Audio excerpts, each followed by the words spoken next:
was such a beautiful weekend. On Friday night after work, me and Marianne went to one of those paint nights, like a paint and sip where you have your wine and you have your painting and there's an instructor telling everyone what to do.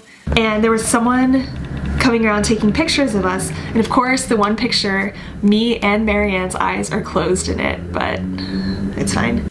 This Paris sunset. Honestly, I really and truly love painting so much, and I used to paint so much and I didn't realize how much I missed it until I picked up the brush and I started painting, and it kind of reminded me of that feeling, mixing the colors together, blending the colors. I feel like Allie from The Notebook in that one scene when she's like, I don't paint anymore. I don't paint anymore. I used to paint all the time, and I really loved it. And I kind of think over time of life of how we are our best, truest selves, and over time we can kind of lose some of that in the process of life as time goes on and we change and situations change and like relationships change and people change. Things just change over time, and it's important to kind of remember who you really are at your core. And what you love to do. And I think it's important to do more things that bring us joy. And I was reminded of that because I love painting and it brings me so much joy. I really miss it and I need to get back into it. So that was Friday. Such a great time. And then on Saturday, I went to teach my class at church, and then afterwards my friend Kathleen every year hosts this Oscar watching party where she screens all of the nominated films. We watched Little Women. I've been reflecting a lot lately about what is beauty in womanhood and what does that look like.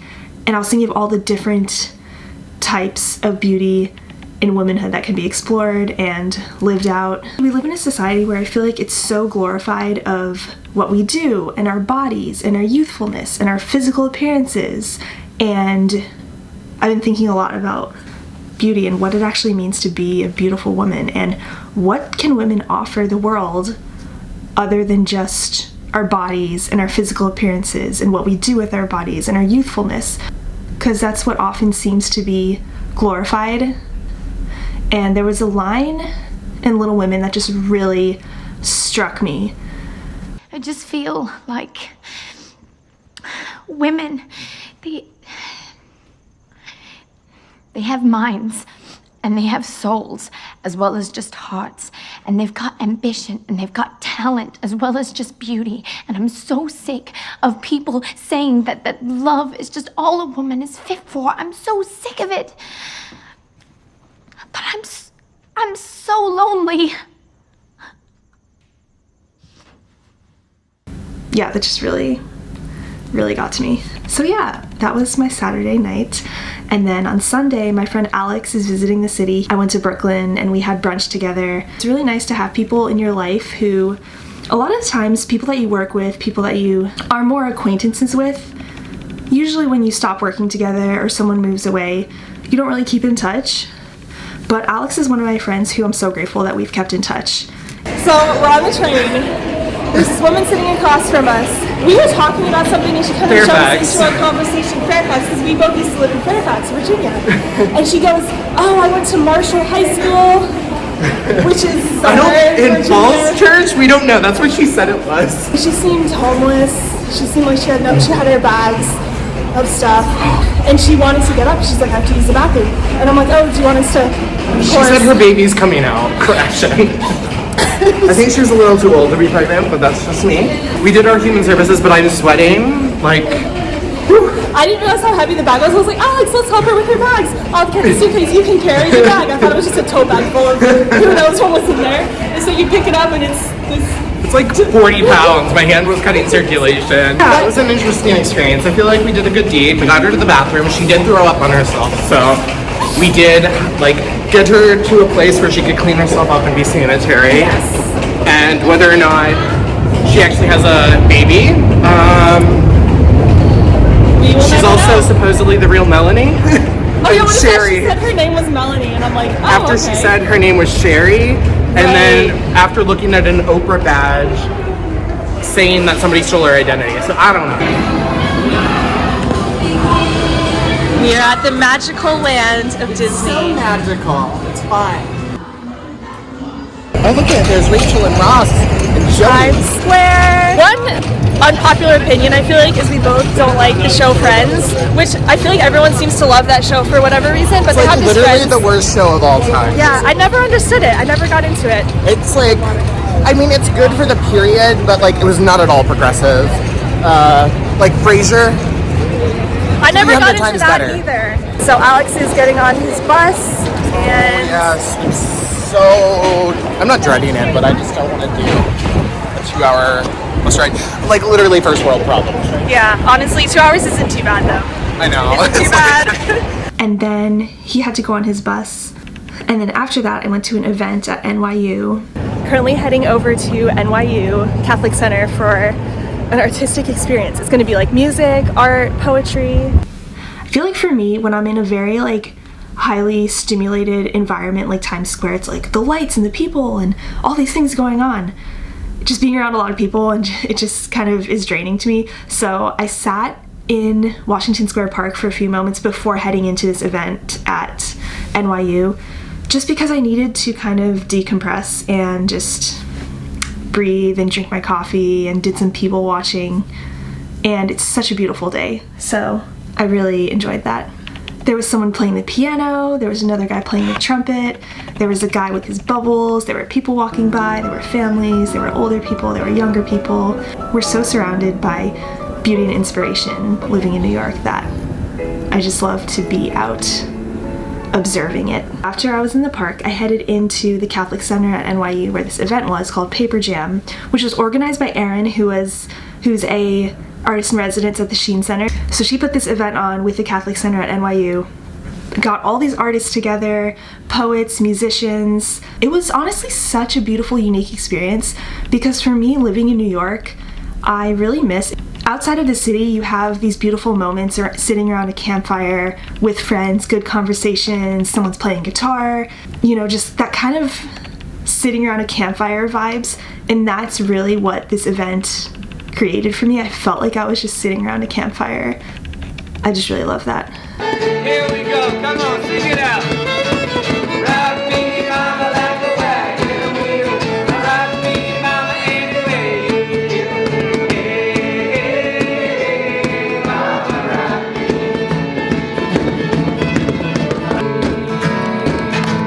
Rock me, mama, like the wind and the rain.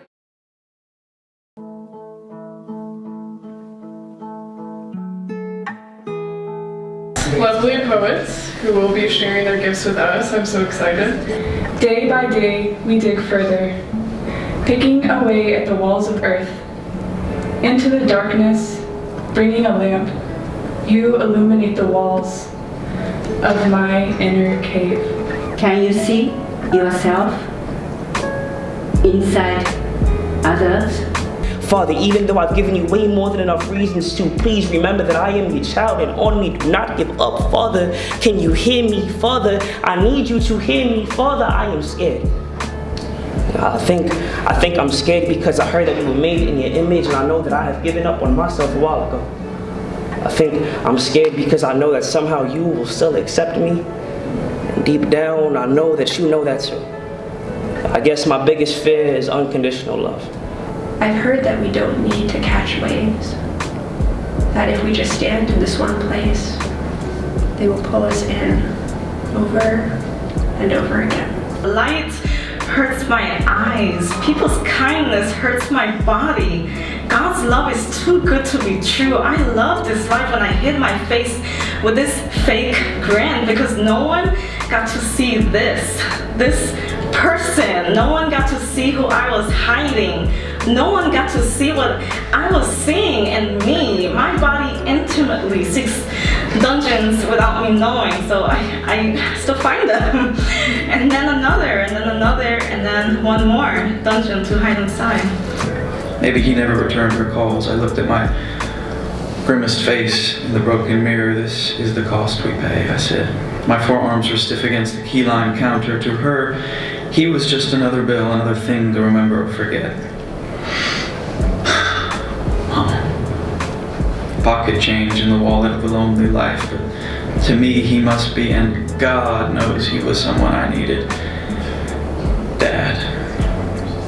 Wonderful. So we're going to start the music portion of the afternoon. Don't go chasing waterfalls. Please stick to the rivers and the lakes that you used to. It's a memory I know time will never erase. The imagery or the inspiration for this tune was being around this fire with friends late at night, and this fire kind of just became this place where we were all just drawn, and I'm sure you've experienced this, like being around a bonfire or like the fire of the Holy Spirit, but there's just something like magnetic about fire that just draws us in, and that's something that like the Lord just really let to be like a theme in my life, just kind of like in the midst of the darkness of my own heart and the darkness of the world, just this like slow, steady flame.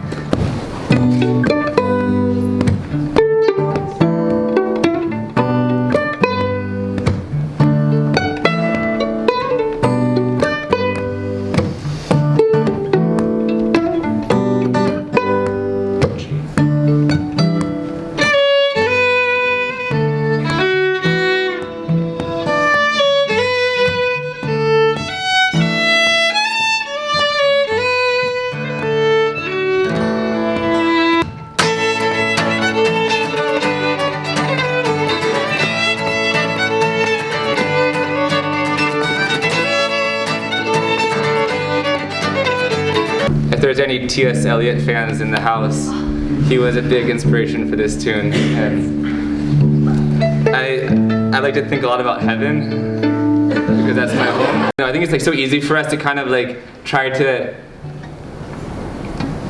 like sanctify our lives in a way that's just not real, or like expect the Holy Spirit to kind of like be holy in a way that He isn't. And for me, and I think probably for a lot of us, especially if you're artists and have that kind of creative bent in your life or in your heart, you experience God so concretely in like beauty and creation and nature and friendship, that communion.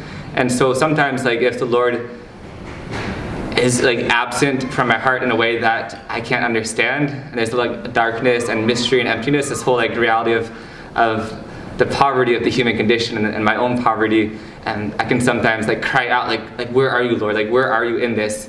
And He just puts before my mind, before my heart, like just the incredible gift of friendship that He's given me, the gift of like trees and the mountains and good wine and just life, you know, and it's that like experience of like reality lived so fully that like has just, yeah, makes me long for heaven. So hopefully, and I think T.S. Eliot probably knew that acutely as well. And I suspect most artists who know God, and even artists who don't, have that longing as well. And so, yeah, hopefully this tune has captured some of that longing that we must be very grateful for, even when it hurts.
write anything down.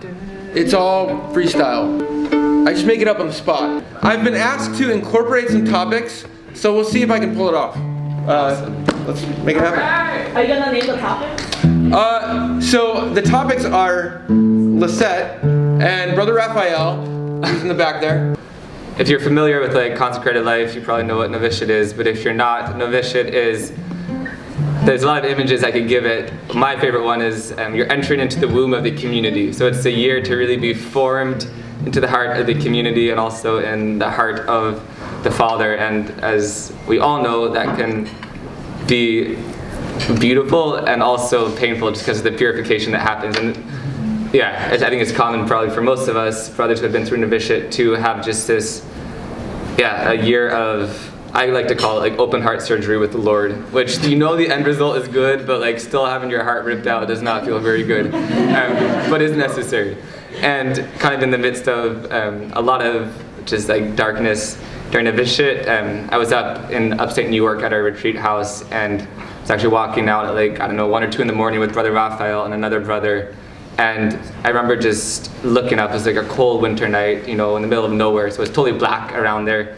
But the stars were just like, in their full majestic glory. And I just had this image, and I think it's partly inspired by like the 3 kings, but like we're all searching for like meaning and fulfillment and purpose and love, and like we know that Christ is the answer to like the deepest question of our hearts. But for like the 3 wise men, like they would have never found Christ without 2 things. 1, darkness. And why? Because in the darkness they could look up and see the star that led them to Christ.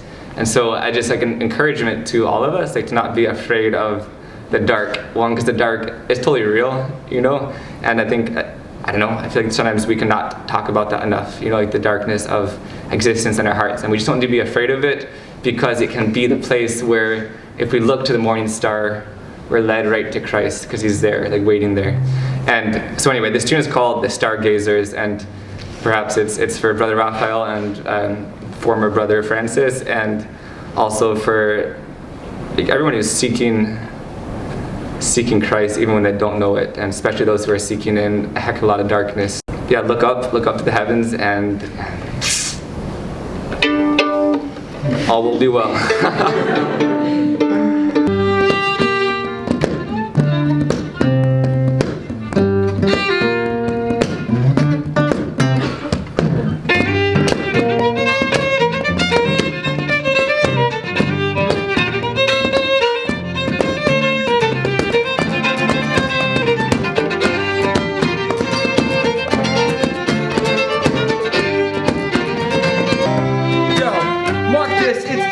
All around, you gotta listen to hear the sound of the Spirit burning bright, even in the midst of the darkest night. The stars shine really, really brightly. Even in the South Bronx, you can see people like Lisette and Brother Raphael. They're bringing the light, because it's like hell in this place. It's so dark, it makes you run away, but the Holy Spirit's coming. He's lighting the flame, and we can't stop, and we won't stop hoping. Eucharist is the place where we're drunk in.